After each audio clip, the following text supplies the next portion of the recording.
Hi everyone, my name is Reed Robinson and this is my big idea. So what I want to do is I want to start an educational university online. Now I know what you're thinking, I'm sure there's a million of those out there and everyone and their mother wants to do it, but part of what would make my university different than other universities is that, well, there's really three things that would make it different. Number one is that it would be extremely low cost. It'd probably be somewhere in the neighborhood of $300 for a degree, which would consist of approximately 6 months to 3 years of coursework.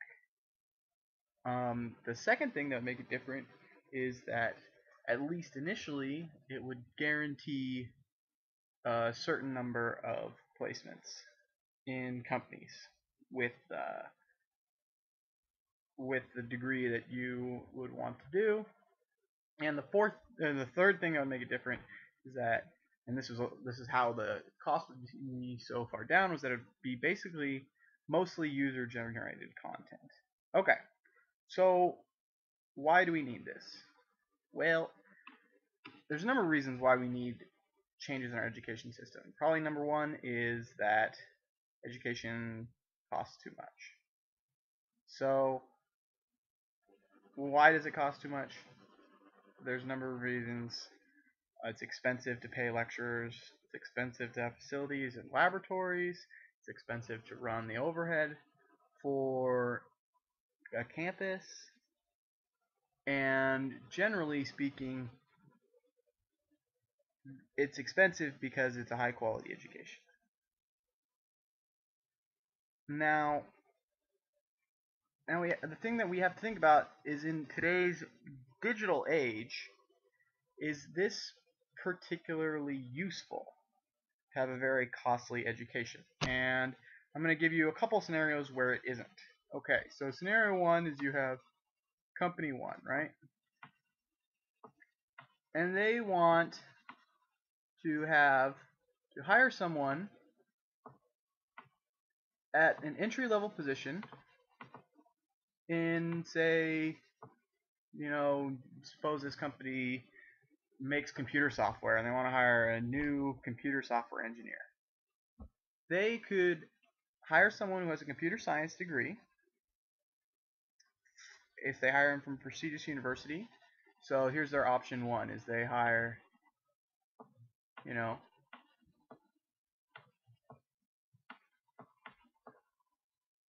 this guy, and they hire him for $60K. Okay, and he's got a bachelor's degree. And they have to pay him that much because he has a bachelor's degree in computer science. He's, coveted in the industry, and he's,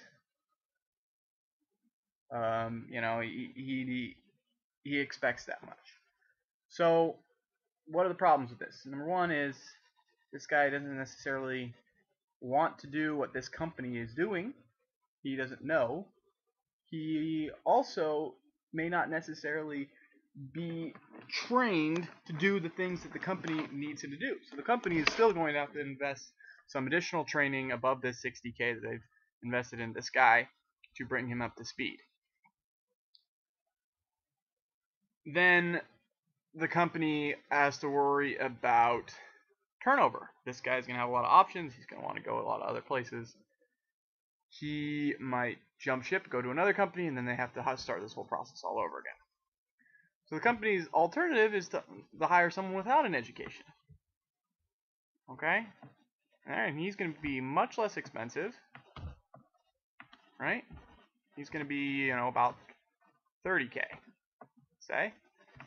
And the problem with him is that there's no guarantee that he's going to have the stick-to-itiveness, because, he didn't go to college, that the company's going to need. There's no guarantee that he's going to have the capabilities to learn the skills the company's going to want to teach him. And he's also going to have no familiarity with the subject matter whatsoever. So this is just kind of just a bad fit. Unless this person is really remarkable, then the company is really going to have some problems here.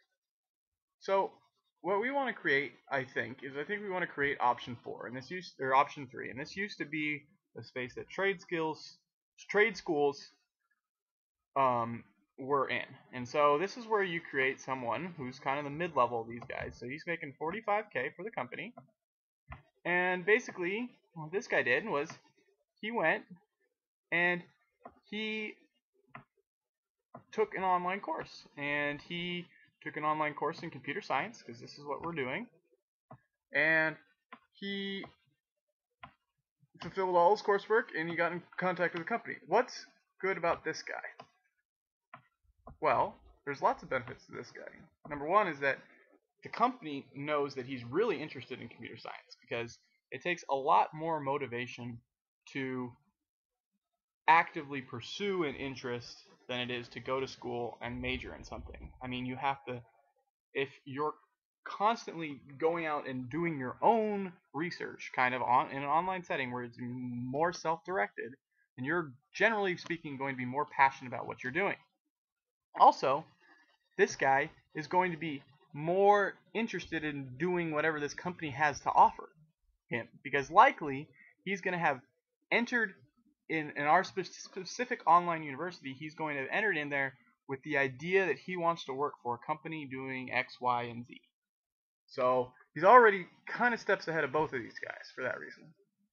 And the third thing is that he is also demonstrated that he's, able to follow through on something, a self-directed kind of project without anyone around. So what's the benefit for the company? The benefit for the company is that they know that this guy can work on his own. They know that this guy can finish projects on his own. They know that he's really interested in computer science. They know that he has at least a basic background, which is maybe not equal of this guy over here, Mr. X over here, but he at least has some basic background knowledge of the school. And the company also doesn't have to pay him as much. And theoretically, because of the access and ease of our university, there's going to be, a lot more of these types of people available to be hired. Especially because for this guy, the cost on his investment, or the return on his investment of, the $300 that my university is going to cost, is negligible. Like he's making 15K for spending, a couple hours at night for a year, and $300.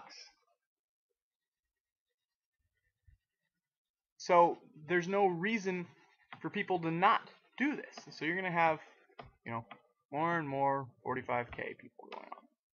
And that's going to be kind of the standard entry level job. And then this guy, is going to progress, and he's going to have on-the-job experience. And in a couple of years, if he wants to do something else, he can most likely get hired at, he can definitely compete with this guy up here. You can definitely compete with him in 2 years, and he'll be making more or less the same salary, and he'll be much more useful than this 60K guy coming out of school with no experience. So that's kind of what we're hoping to create.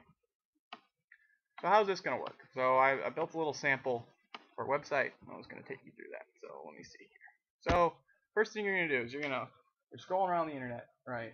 And I'm going to come across this website. So I know there's a lot of websites out there. A lot of them I've been looking at, and like Khan Academy is a great one. Wikipedia is another great one. It's like, Khan Academy is, it's one guy and he's teaching, kind of. Wikipedia is the whole world is out there to edit, and there's a set number of reviewers, and it's all free, basically. So what we kind of want to do is we kind of want to combine the best elements of that. So imagine you're a 22-year-old who doesn't necessarily want to go to college because you don't have, $200,000 to spend in student loans, and you're not really sure what $200,000 in student loans is going to get you, other than, a really good time and some parties and some good new friends and stuff like that. But you're more savvy, and you kind of want to get more for your buck. So you're kind of browsing around in your options. So first thing our website is going to present you is going to give you a little choice, probably, of know what I want to do and I don't know what I want to do. So if you don't know what you want to do with your life, that's fine, go over here, and we'll probably have some sort of, ask you some questions about your grades, ask you some questions about your personalities, ask you some questions about your hobbies, and this can all be kind of automated. And you'll fill out a little survey, and then, once you're done with that, probably you'll get, you know, some options, and if you don't like any of those, you can come back to the beginning and you can start this over again, and you can do some more research and stuff like that. So anyway, so here you go and you fill out the survey, and it's kind of like, this will get better as, we get more data and kind of figure out, we'll talk to experts in the field and do all this stuff. Anyway, so here you go. So here's their top 7 picks for you. And suppose he's looking at these and he really wants to, and suppose he's really interested in researching this. So he can click on any one of these, and suppose he chooses database administrator. Oh, database administrator. And then here's what we have, and we have a bunch of research, and this is basically, this is just linking to people who've already done research. Lots of that's going to be lots of linking to open source stuff on the internet, because basically the internet is really going to facilitate a lot of changes in the future, and any information that is useful is going to be on the internet. And quite frankly, as long as, politically knock on wood, the internet is going to remain kind of a free source of information. So we're going to have, links over here. So there's general overview, salary and statistics. So here you go. You can look at this, and, got a blah, blah, blah, blah, and, all this stuff. Maybe we'll make up some of our own web pages for these and do our own research. And then, this is, like more information all about being a database administrator. So Dave, who's the guy who's going through this hypothetical example, can kind of, peruse all these. So then, and then, we'll likely have a list of companies that Dave can view who are hiring database administrators, and probably we'll have some that are highlighted in red that are interested in hiring people from our university. And this is where the company will come in, and I'll kind of talk about that later. Okay, so now Dave has decided that he wants to become a database administrator, right? So, well, let's go back for a second here. Okay, so suppose Dave, does all this research, and now he knows what he wants to do. So he clicks on I know what I want to do, and he can choose from all these lists. These are all degrees that the university can offer. So stick with our example, he chooses database administrator. Okay, so you can choose to take it for credit and choose to take it not for credit. So the two options here is take not for credit is basically he doesn't have to pay anything. He can just go and peruse all the material that he wants. It's all going to be free. It's all going to be open, and all the lectures and stuff is going to be available. So he can do that. The only thing is that there's not going to be any sort of proof that he did it. Like there's not going to be anyone tracking him, and he's not going to be doing any of these user-generated things that we're talking about. So he's not going to have anyone know that he took it. But if he wants to, if he by all means wants to take this for no credit, he can do that. It's all gonna be free. It's all gonna be up there. So then basically the other thing that we're gonna do is we're gonna kind of organize this a little bit into kind of peers, or I guess pillars of knowledge, right? So basically it's gonna be kind of like a tree structure. So for example, if I click here, is this is there's probably going to be different levels, basically, is I guess what I'm trying to say. Is so computer science is going to have a lower tier, a middle tier, and a higher tier, and computer programming is going to have a lower tier, a middle tier, and a higher tier, and math and statistics is going to have a lower tier, a middle tier, and a higher tier. And basically you're not going to be able to take for credit any of the higher tier classes until you've completed some of the lower tier classes in